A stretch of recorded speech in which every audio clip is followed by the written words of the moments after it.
Buenas tardes, damos comienzo y le damos la bienvenida a un nuevo webinar de nuestro ciclo Pacman Talks. Esperemos que ustedes y sus seres queridos se encuentren bien.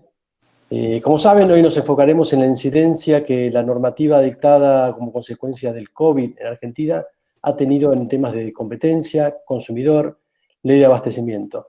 Con lo cual hay mucho por comentar y por ver. La charla será dada por el equipo de consumidor y defensa de la competencia del estudio, liderado por Carolina Abdelnabe, Juan Ignacio Guillán, Emilia Minuto y Macarena Silco. Los dejo con ellos. Gracias.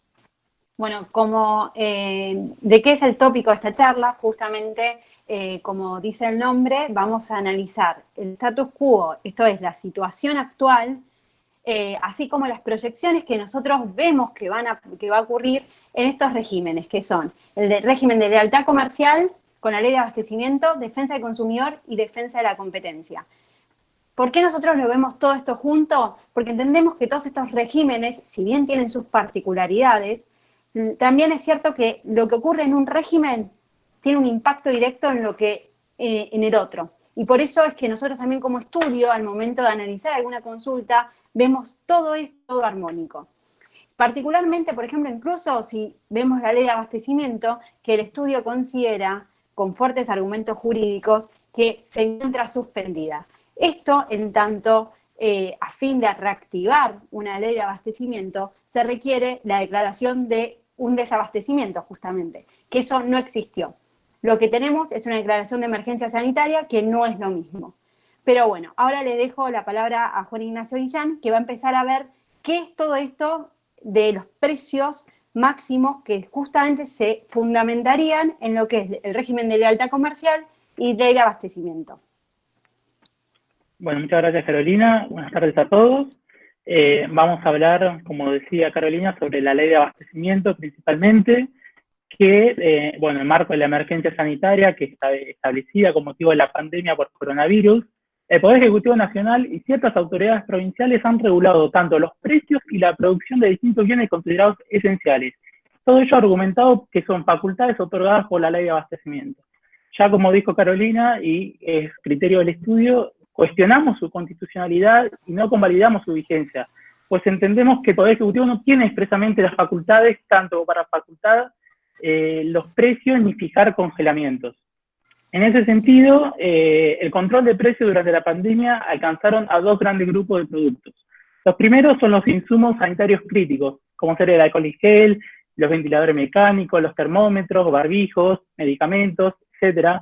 Mientras que también el otro grande grupo de productos fueron los de consumo masivo, como ser alimentos, bebidas, artículos de limpieza y productos de higiene personal. En primer aclaración, es paradójico cómo la propia aplicación de la ley de abastecimiento es la que indirectamente lleva al desabastecimiento, que es lo que la norma buscaría o tiende a evitar. En este marco también se sancionó la ley 27.541 de Solidaridad Social y Reactivación Productiva, que declara la emergencia pública en materia económica, financiera, fiscal, administrativa, previsional, tarifaria y energética. Y en ninguna de aquellas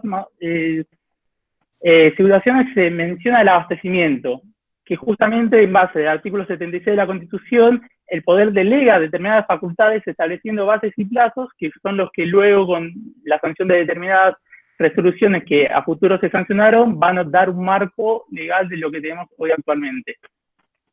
En ese sentido, también destacamos el decreto 274 de 2019, que fuera sancionado el año pasado, que ya regulaba cuestiones de competencia legal, publicidad y promociones en bases y rotulados.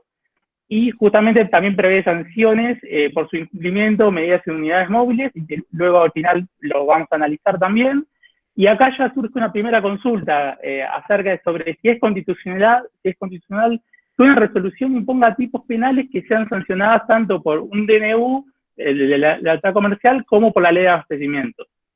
Ese es un debate porque nuestro ordenamiento argentino prima el principio de que no existe pena sin ley previa, y ahora con estas nuevas leyes que vamos a mencionar, no sabemos o dejamos al debate si cumplen como una ley y su remisión correspondiente. En ese sentido, el decreto 260 del Ministerio de Salud facultó tanto al Ministerio de Desarrollo Productivo como al Ministerio de Salud a fijar precios máximos. Y en ese sentido se sancionó la resolución 86 y su aclaratoria 115, donde ordenaron la retrocesión transitoria de precios al 15 de febrero de 2020, imponiendo tanto del alcohol en gel como de productos cuyo principal insumo contenga alcohol.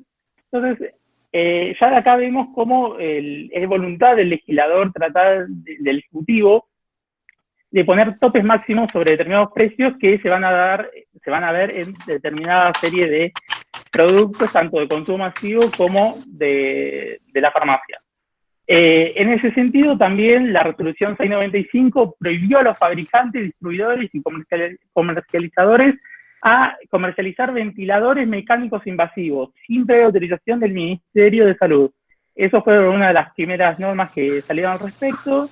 Y después tenemos la norma estrella, por así decirlo, la más polémica, que fue la resolución 100 del 2020, vulgarmente llamada de precios máximos, que ya fuera prorrogada en 2 oportunidades y su actual vigencia opera hasta el 30 de junio de este año, donde polémicamente hay una retrocesión transitoria de precios y se obliga a muchas empresas, más que nada la cadena productiva, hipermercados, supermercados, minoristas, mayoristas, minimercados, almacenes, a retrotraer los precios informados a la Secretaría del Comercio al día 6 de marzo de 2020.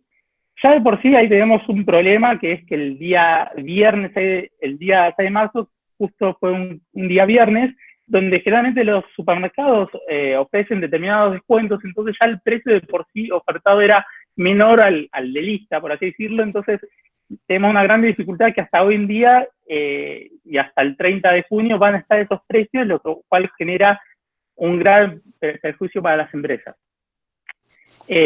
Asimismo, es importante destacar que la provincia de Buenos Aires también reglamentó la resolución 100 de 2020 mediante decreto del gobernador Kicillof, y incluso la hizo un poco más, o fue sancionada con un poco más de rigurosidad, porque limitó, pero extendió los sujetos obligados de la norma.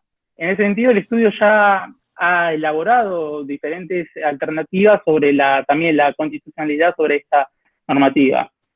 En cuanto a los productos mencionados o alcanzados por esta resolución 100 de precios máximos, están detallados en el anexo 1 de la disposición 55 de 2016, que prevé un listado de productos que uno lo ve y resulta un poco polémico. ¿Por qué polémico?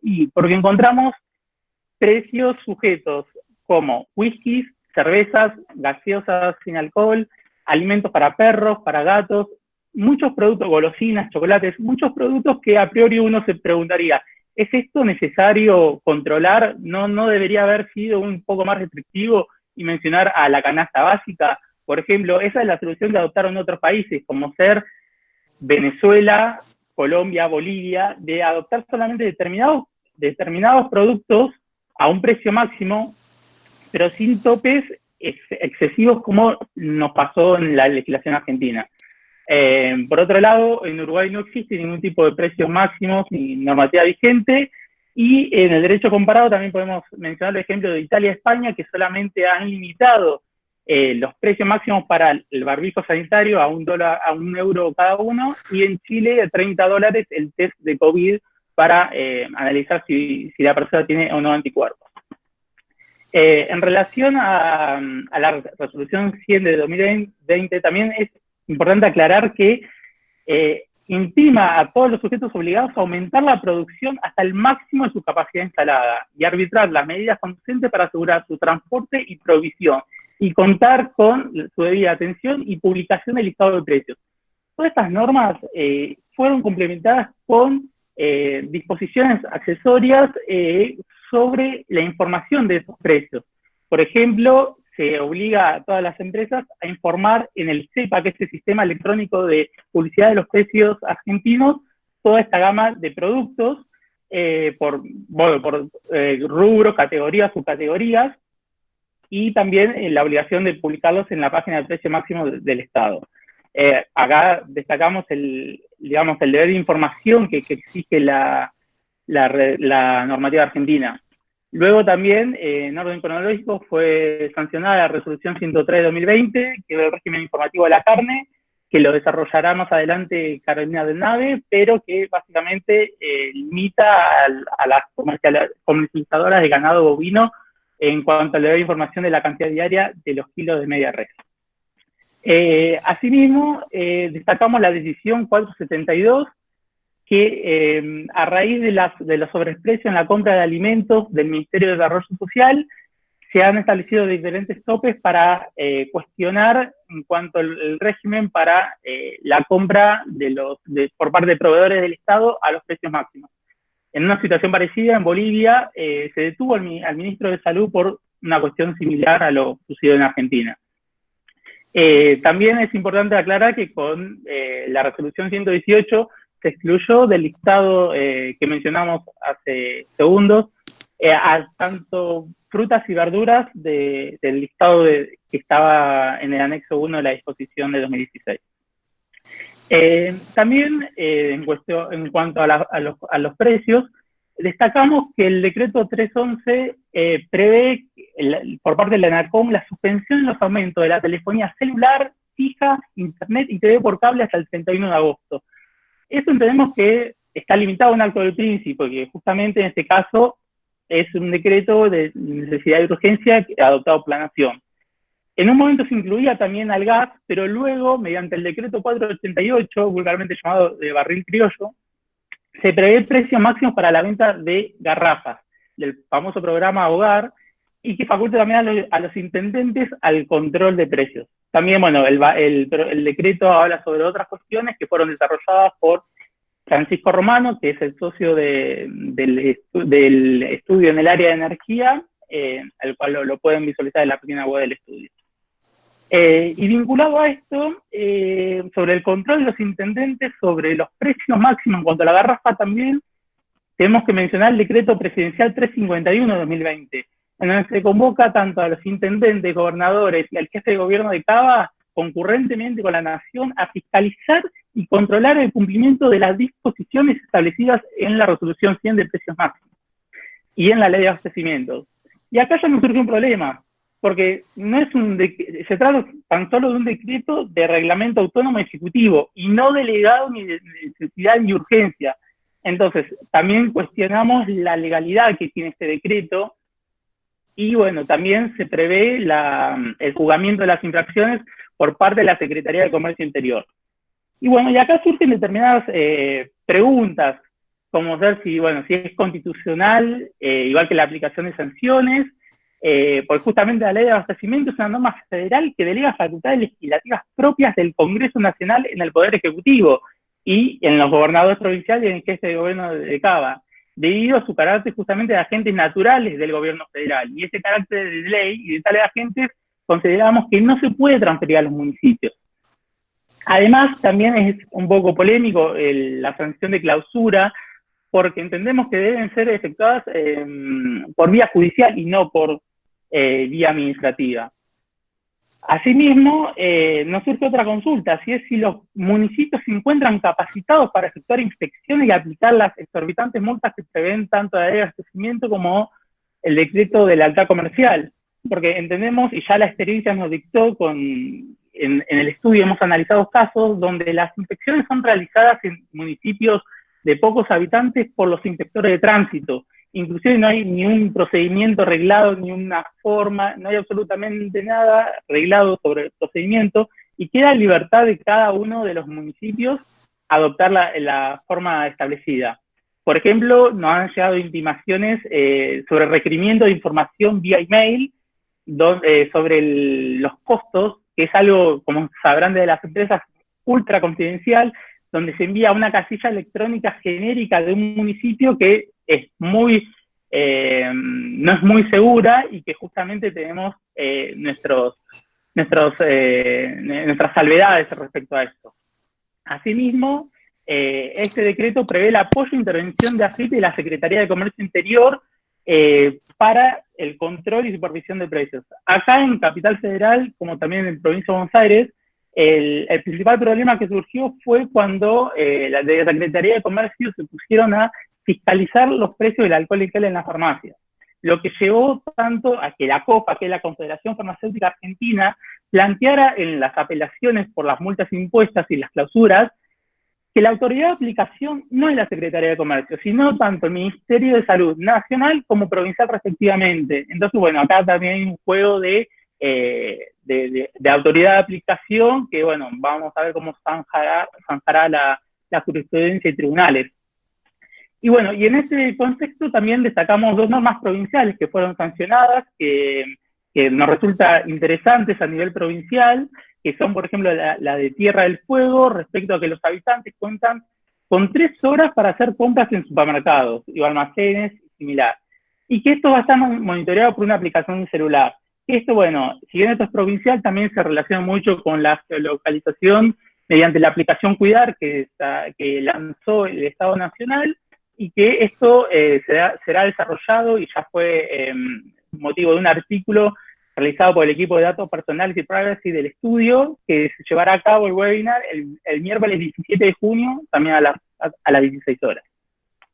También destacamos la experiencia de Mendoza, que es única en la Argentina en imponer una multa de 50.000 pesos a los supermercados que permita el ingreso a consumidores o a personas sin el tapaboca o barbijo. Acá entendemos que es un exceso de facultades, un exceso de regulación que puede generar también lugar a apelaciones y a controversias.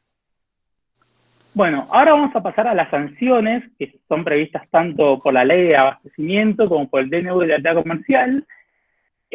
Nosotros acá en la presentación lo que hicimos fue plasmar todas las sanciones, tanto sean las del DNU como la de la ley de abastecimiento, porque muchas, digamos, se superponen. Entonces, básicamente, encontramos desde el apercibimiento prevista por el DNU de la actividad comercial, como así también la pérdida de concesiones o privilegios, regímenes impositivos o crediticios especiales que son previstas tanto por las dos normas. En este sentido, acá damos el ejemplo claro del lanzamiento del gobierno de los intereses a tasa cero, en el cual si uno infringe la normativa aplicable, se le puede aplicar estas sanciones, y eso principalmente para las pymes, que es algo para tener en cuenta.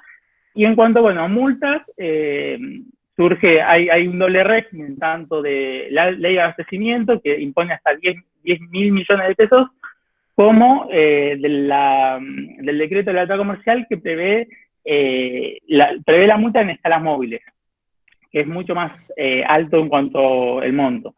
También las clausuras, tanto de 30 como 90 días, depende de la normativa aplicable, el comicio de mercaderías, entre otras. Y acá también nos surge la pregunta, ¿qué régimen van a aplicar la autoridad de aplicación en caso de corroborar que una compañía transgredió la normativa? Porque eso es sumamente importante y hasta ahora no se está dando en la práctica, porque lo principal es que si se aplican ley de abastecimiento, hay que apelar ante el Contencioso Administrativo Federal, previo pago de la multa, la aplicación del principio solve y repet. En cambio, si aplican el decreto de la actividad comercial, si la empresa se allana la multa, tiene una bonificación de la reducción en un 50%. Entonces, eso también es algo que todavía no está previsto ni reglamentado y que, bueno, va a ser producto de análisis a futuro. Y por último, el Código Penal prevé en su inciso primero del artículo 300 una prisión de 6 meses a 2 años a quien comete aquillotaje. ¿Qué es esto? Es la figura para el que hiciera alzar o bajar los precios de las mercaderías por medio de fake news, de noticias falsas, de negociaciones fingidas o por una reunión o coalición entre los principales tenedores de una mercadería o género con el fin de no venderla o venderla a un precio determinado. En ese sentido, y en cuanto a la última novedad, el fiscal Federico Delgado presentó una denuncia ante el Foro Penal Económico por la comisión de este delito por las supuestas manipulaciones que provocan incremento de precios de las mercaderías, principalmente verduras y frutas, en el mercado central. Y bueno, esto más adelante se desarrollará o veremos qué resultará. Y bueno, doy paso a Carolina de Nave, que continuará informándonos sobre la norma de defensa de la competencia. Bueno, Dijimos al principio que enfocábamos esta charla con un todo abarcativo de estos 4 regímenes, y el motivo es que todos estos, este análisis que hizo Juan Ignacio en relación a los precios máximos tiene su impacto directo en materia de defensa de la competencia. ¿Qué busca materia de defensa de la competencia? Busca básicamente que los distintos partícipes del mercado compitan. ¿En qué? En distintos elementos. El precio, la calidad, la cantidad, la variedad. ¿Qué ocurre? Acá, con los precios máximos, lo que se logra es justamente sacar un elemento de competición esencial como es el precio. ¿Y por qué digo que es esencial? Porque si bien es un elemento que es por esencia el más importante muchas veces, también en los productos que se están analizando es el más importante. ¿Por qué? Porque no hay un grado de distinción relevante que haga que el consumidor opte por uno u otro producto. Esto es, un alcohol en gel. Sí, bueno, puede ser que uno tenga perfume, otro no, pero la realidad es que si uno es mucho más barato que el otro, uno elige el más barato. ¿Qué ocurre? Se quita este elemento del precio. ¿Por qué? Porque todos los partícipes del mercado tienden a ir a ese precio máximo. ¿Por qué? Porque es el precio que fijó el Estado, y además podemos casi decir con seguridad que ese precio máximo está bastante distante de lo que sería un precio de mercado. ¿Qué ocurre entonces? Si esto se prolonga en el tiempo, los distintos partícipes del mercado dejan de competir. ¿Por qué? Porque se acostumbran a no competir, lo cual provoca todos incentivos por parte del Estado, que tendría que ser justamente el que disuada estas conductas, ¿a qué? A coludir, a hacer un cartel. Es más, podemos decir que llevamos décadas en Argentina con fijación de precios. ¿Con qué? Con los precios cuidados, que no es más ni menos que decir, bueno, juntar a todos los competidores de un determinado mercado y decirles pónganse de acuerdo en el precio, por ejemplo, de la leche. Todos tienen que dar una leche de precios cuidados. No es más que eso, y es una técnica por parte del Estado que tiene un impacto en materia de defensa de la competencia. También lo que ocurre es que hay competidores que no pueden afrontar estos precios máximos y salen del mercado, lo cual que logra una concentración de mercado, que es otro de los puntos que trata de evitar defensa de la competencia. Defensa de la competencia trata de que se tenga la mayor cantidad de partícipes y de competidores posibles. ¿Por qué digo que es probable que muchos competidores tengan que abandonar el mercado? Porque esos precios máximos están muy distantes de lo que es un precio de mercado. Entonces, un competidor que por ahí es más chico, que no puede tener insumos a un precio que sea redituable, vender ese producto al precio fijado por el Estado, lo que va a tener que hacer es directamente abandonar el mercado, no le va a quedar otra. También recordamos que en materia de defensa de la competencia, lo que protege es lo que se denomina el interés económico general, que para hacérselos corta, el interés económico general está visto que es la plusvalía del consumidor, es que el consumidor obtenga lo máximo que puede obtener. ¿Qué ocurre con estas medidas? Justamente se ve perjudicado también el consumidor. ¿Por qué? Porque al poner un precio que dista del precio de mercado, el consumidor tiene más ganas de adquirir ese bien.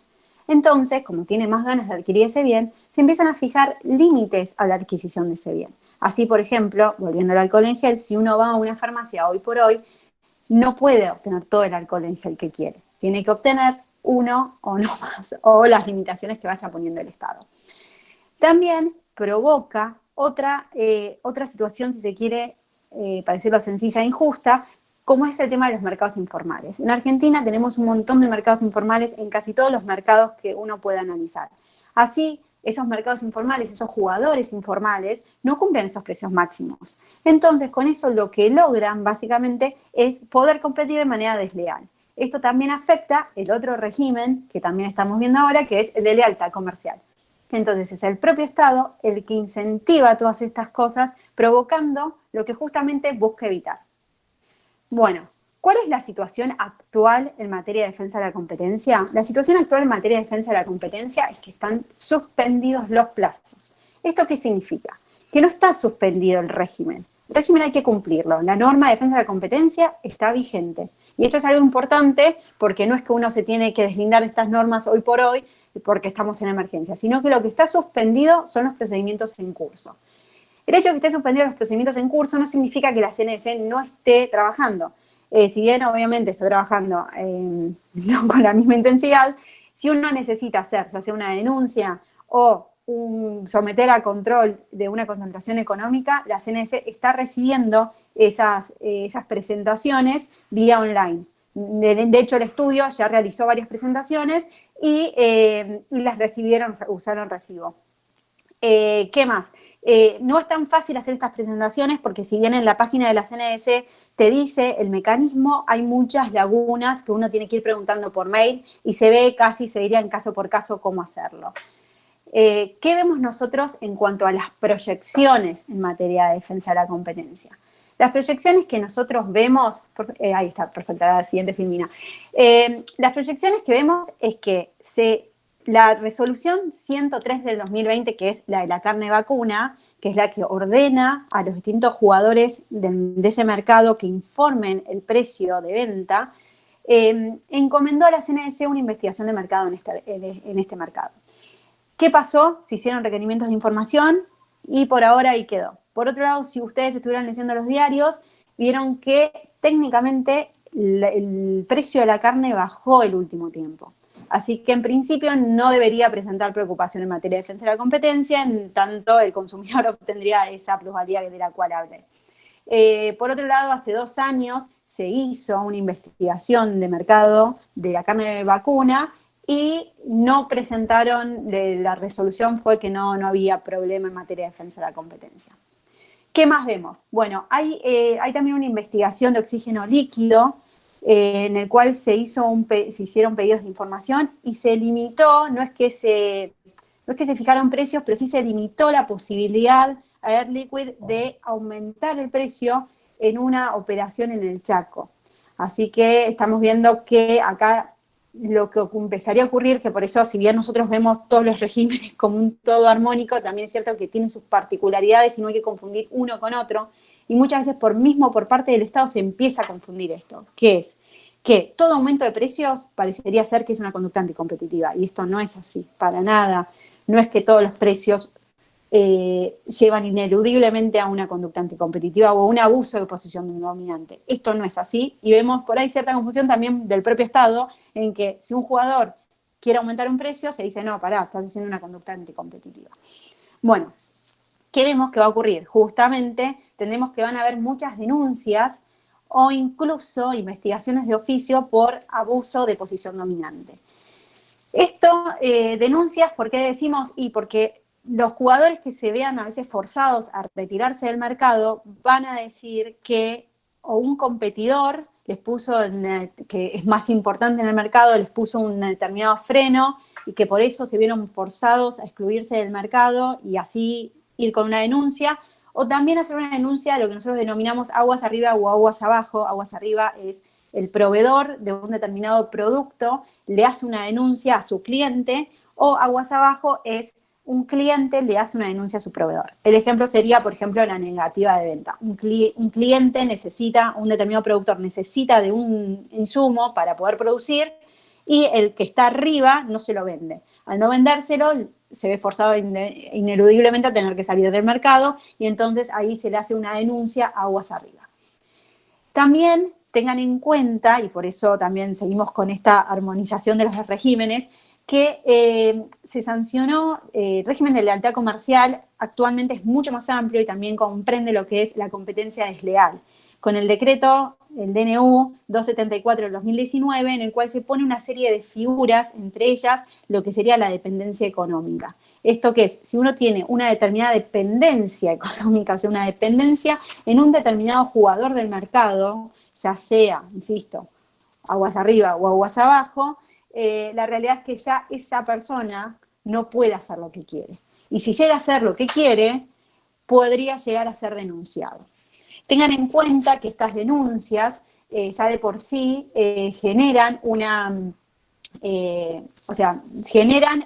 un costo reputacional bastante alto, así que sería bueno poder evitarlas y obrar correctamente antes. También creemos que podrían haber denuncias por cárteles.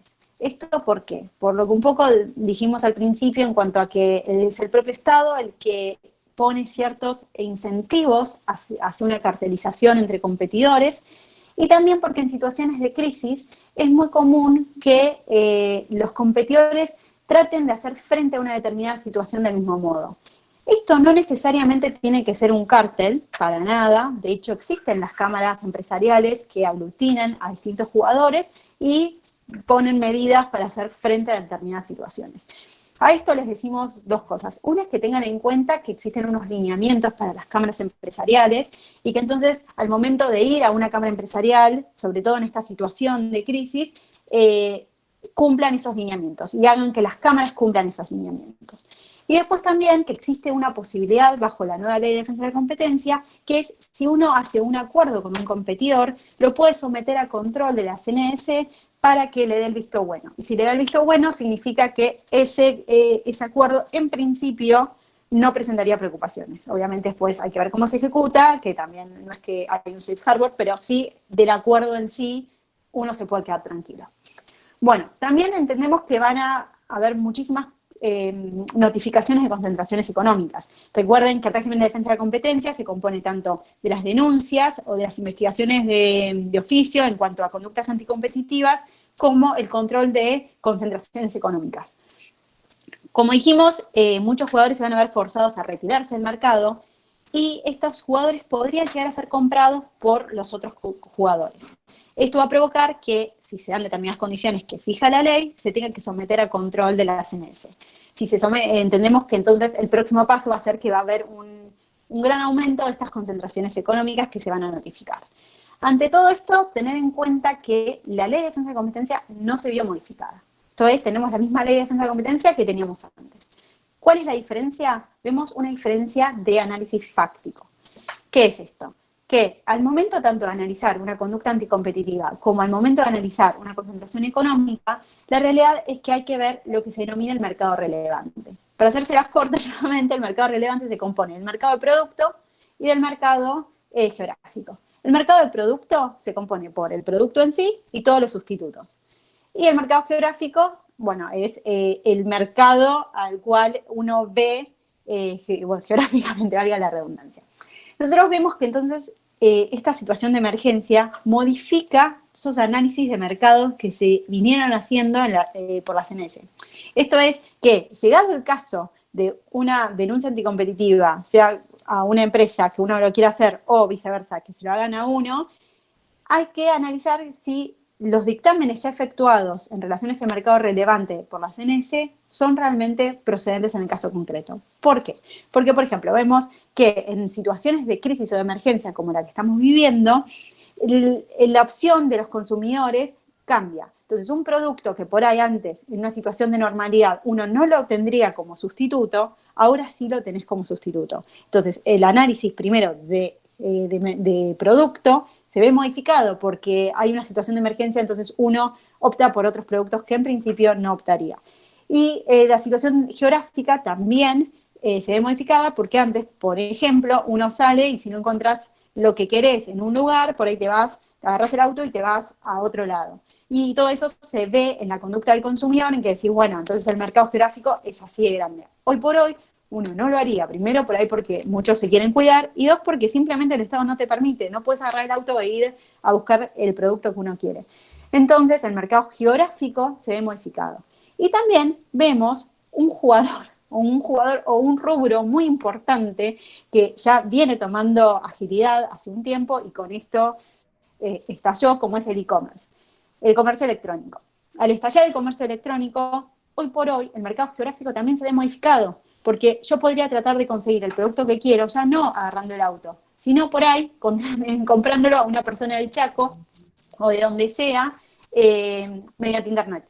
Entonces, eso también hace que al momento de analizar estos mercados, muchos mercados que por ahí fueron analizados por la CNS en forma muy circunscripta, se digan, no, ahora el mercado es toda Argentina, o incluso por ahí llega el caso del mundo.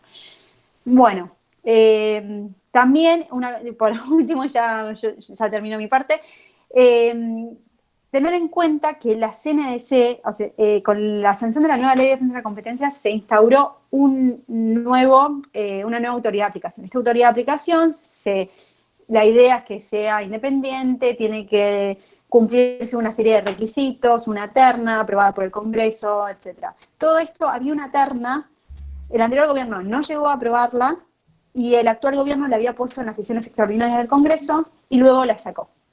Entonces, actualmente no está vista como para que la vayas a ver el Congreso. A todo esto, ¿qué pasó? La CNC, que es el órgano actualmente con aplicación en materia de defensa de la competencia, tiene el presidente y 2 vocales, nada más. Entonces hay que ver también, llegado el caso de una investigación o de un cártel que te quieran hacer, o una denuncia, ver si realmente tiene el quórum suficiente como para operar, y ver si se siguen nombrando los miembros o no. Entendemos que las proyecciones que nosotros vemos es que se van a nombrar a los miembros a fin de poder, aunque sea, integrar lo que es la CNS. Bueno, muchas gracias. Bueno, continuando un poco con la exposición de Carolina, queríamos mencionar la normativa que ha sido dictada en materia de defensa del consumidor y cuáles son las novedades específicas en ese área. A partir del dictado de la Emergencia Sanitaria Nacional, el ya lejano 12 de marzo, y siguiendo un poco con las recomendaciones para evitar la propagación del coronavirus, se volvió necesario minimizar el contacto físico entre aquellas personas que trabajan en la administración pública y los administrados. En consecuencia, en fecha 19 de marzo, se publicó en el Boletín Oficial la Resolución 98 de 2020 de la Secretaría de Comercio Interior, que pertenece al actual Ministerio de Desarrollo Productivo. ¿Qué es lo que establece esta resolución? Bueno, en primer lugar, y lo más importante, al igual que mencionaba Carolina para los casos de defensa de la competencia, esta resolución suspende todos los plazos procesales y procedimentales en todos los expedientes que se encuentran en trámite por las leyes de defensa de la competencia, defensa del consumidor, lealtad comercial y metrología, consumo protegido o COPREC y arbitraje de consumo. Lógicamente, esta resolución, la resolución 98, fue siendo prorrogada en consonancia con la extensión del aislamiento obligatorio. Y en este sentido, nos parece fundamental destacar que si bien los plazos en los expedientes de defensa del consumidor se encuentran suspendidos, ello no implica en ningún sentido que el régimen en sí de defensa del consumidor esté suspendido. Y por eso es que decimos que los derechos y las obligaciones que surgen de la normativa de defensa del consumidor se encuentran en plena vigencia.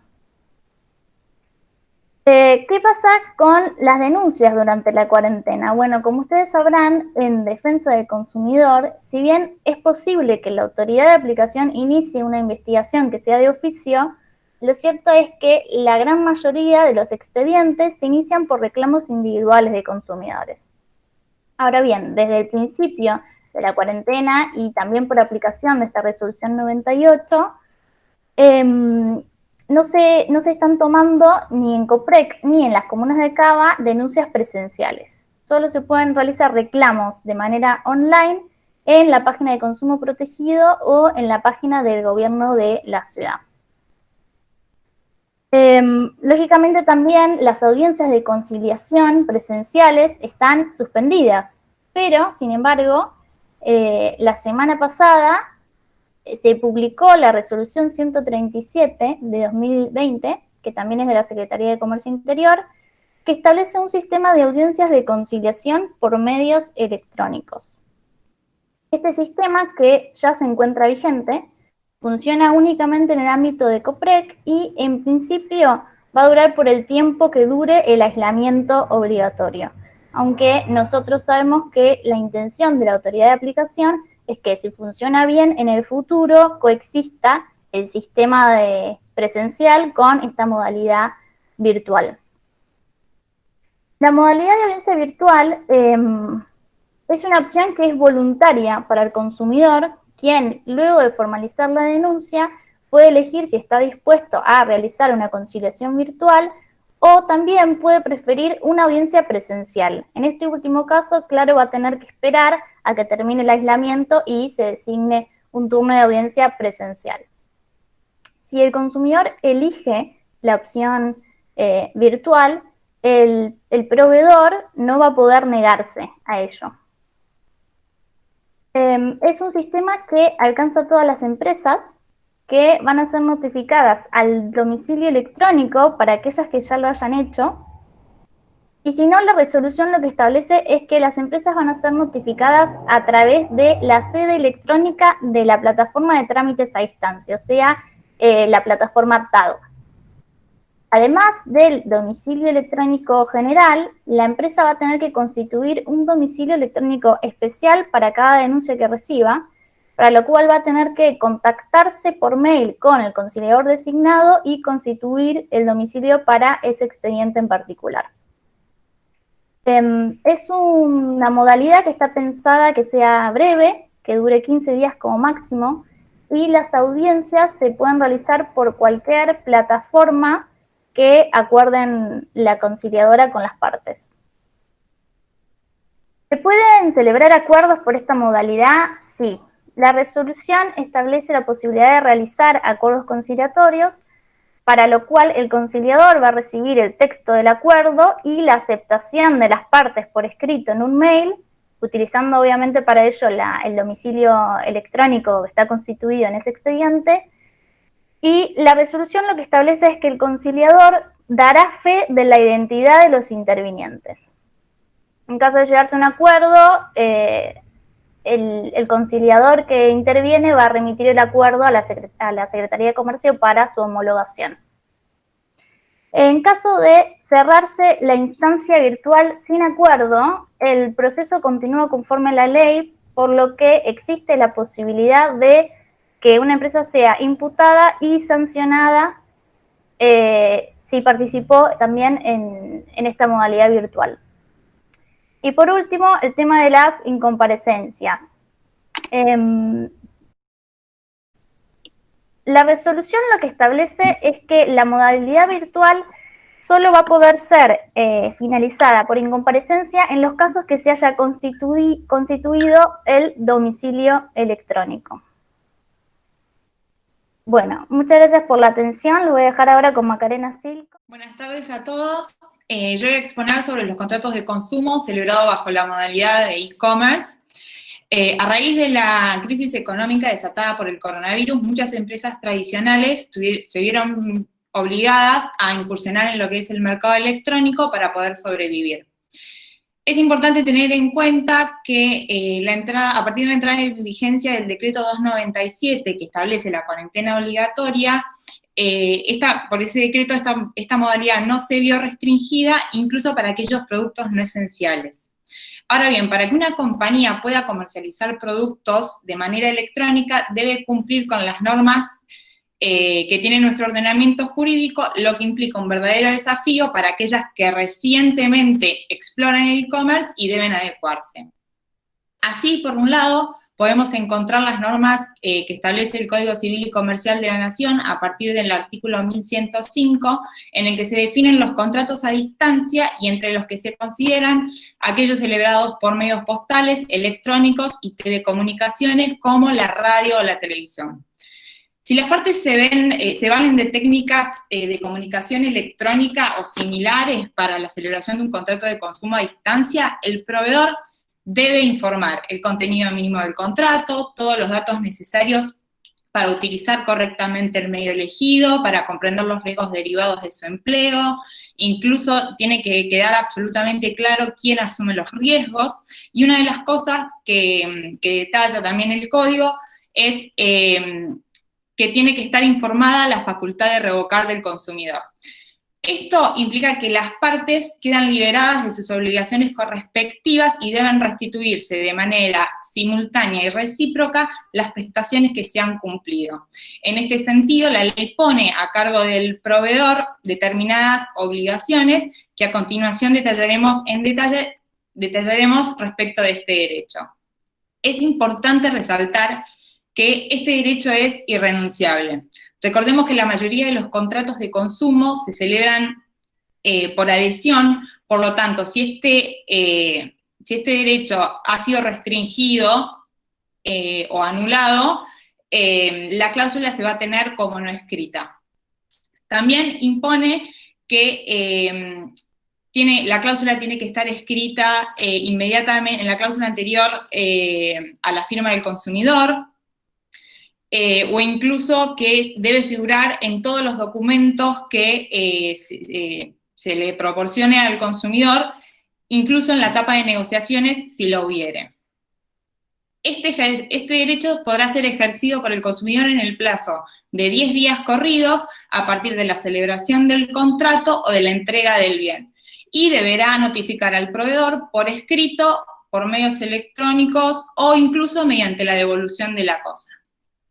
Otro de los deberes que impone la ley al proveedor es el hecho de los gastos. El consumidor no debe incurrir en ningún gasto y en particular no debe reembolsar cantidad alguna por la disminución del valor de la cosa, sea consecuencia obviamente del uso conforme a lo pactado. Sí tiene derecho a reembolso de los gastos necesarios y útiles. También, respecto de los gastos, las empresas van a tener, las empresas que adopten esta modalidad, van a tener que articular un mecanismo de retiro de productos, ya que se va a ver a su cargo, lo van a tener a su cargo. Más allá de todas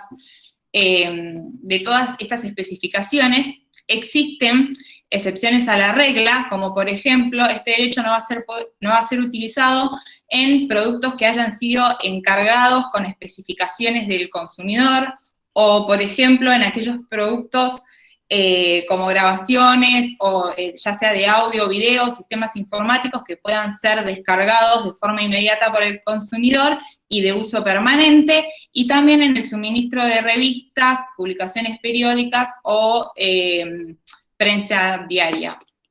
Es importante resaltar que la resolución 21 del Mercosur, incorporada a nuestro ordenamiento jurídico por la disposición 104 del 2005, establece una serie de deberes similares a los mencionados, aplicables a todos los estados partes del Mercosur, y haciendo también hincapié en el deber de información al consumidor.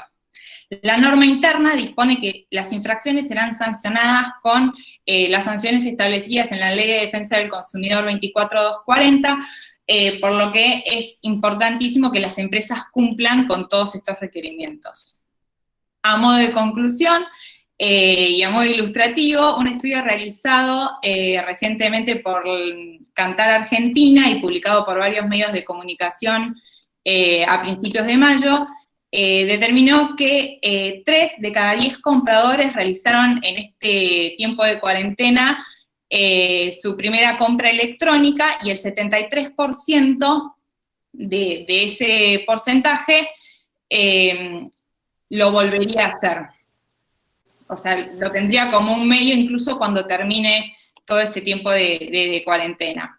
También la Cámara de Argentina de Comercio Electrónico informó que del 20 de marzo al 8 de abril, las compras de supermercados crecieron un 300%, en computación un 50% y en farmacias un 60%.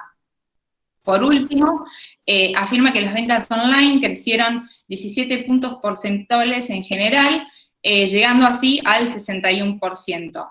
Es evidente, entonces, que las empresas no pueden obviar esta tendencia del consumidor de mutar hacia el mercado electrónico, convirtiéndose en un eje central en esta materia. Bueno, muchísimas gracias, y ahora abrimos a preguntas, si algo no es claro o si quieren preguntar algo que escapó un poquito de la charla esta. Así que estamos a disposición para lo que quieran.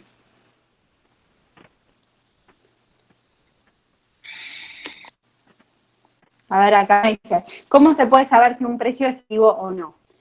Bueno, es muy importante tener en cuenta que no existe en Argentina propiamente ni normativa ni tampoco jurisprudencia relevante que diga que los precios son abusivos. Es más, el Código Civil y Comercial de la Nación, recientemente sancionado, ya no tan reciente, pero recientemente sancionado, trató este tema de si se podía evaluar que un precio fuese abusivo o no, y por lo menos en lo que es consumo, en 1121, se dice específicamente que el precio nunca puede ser declarado abusivo. Esto por 2 motivos. El primero es porque el precio para el consumidor siempre es claro. Si no fuese claro, ya estamos en otro problema, y es que no es que el precio es abusivo, sino que hay una falta del deber de información, pero no por el precio en sí. Y segundo, que el precio tiene mucho que ver con otros aspectos que no son solamente los insumos que lleva a realizar ese producto, lo cual hace que sea muy difícil determinar si un precio es abusivo o no. Por ejemplo, si no, bastaría con ir a un shopping y ver lo que te cobran las marcas para decir que entonces todos los precios son abusivos. Y no, la realidad es que ahí hay un diseño, hay una inversión en lo que es marketing, en lo que es la marca, que tiene relevancia y peso. Y en esto mismo nuestro Estado se optó por la libertad de comercio y de determinar que cada uno fija el precio como quiere, siempre y cuando cumpliendo determinadas reglas, pero no en sí mismo el precio abusivo. De hecho, mencionamos nada más que la CNDC, la vieja CNDC de la anterior administración, sometió más bien a consulta unos lineamientos en el cual se decía cuándo se podía determinar que un precio era abusivo. Estos lineamientos que se sometieron a consulta fueron obviamente analizados por el estudio y criticados en este punto. Entendemos que también por otras personas también fueron criticados en cuanto a que no se podía determinar la abusividad de un precio, y finalmente no fueron sancionados, o sea, no existen esos lineamientos.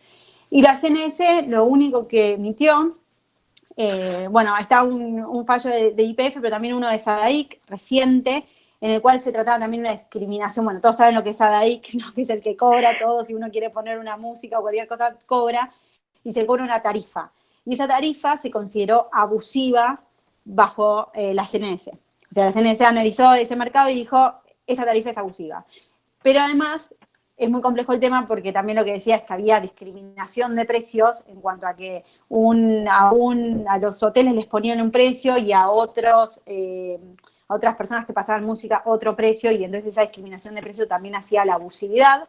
Pero finalmente, llegado a la Cámara, se revocó el fallo y lo único que se dijo es que el Poder Ejecutivo tenía que dictaminar las tarifas, pero no se validó esa abusividad del precio. Bueno, espero haber sido clara. No sé si hay otra pregunta que se quiera hacer. Bueno, también tengan en cuenta que todos estos regímenes también están en constante evolución. Por ejemplo, tenemos que muchos análisis por ahí bajo la ley de abastecimiento se pueden considerar que hoy por hoy tienen determinadas lógicas, si se quiere, en lo que es, por ejemplo, alcohol, que dice, bueno, estamos en una emergencia sanitaria, necesitamos alcohol. Me parece bien, uno podría decir que el Estado fije estos precios, pero tengan en cuenta que el Estado está fijando precios máximos en una serie de productos. Por ejemplo, en comida para perro, en cerveza, en un montón de bienes que ya escapan un poco a lo que es esta emergencia sanitaria, que insistimos, nunca se declaró la emergencia en desabastecimiento. Por ahora no hay desabastecimiento en los productos. Así que esto es un tema también a tener en cuenta, llegado el caso de que el Estado siga avanzando y se quieran hacer determinados cuestionamientos cuando le toque a uno ser el que lo están apuntando, ¿no? Bueno, si no hay más preguntas, damos por terminada la charla en atención a que ya son las 5 de la tarde y así cumplimos con los tiempos. Pues, si tienen alguna igual consulta, obviamente nos la pueden mandar por mail y más que felices en responderla, y esperamos que hayan sido de utilidad este webinar y que, bueno, obviamente les haya servido. Para nosotros fue un placer. Muchísimas gracias.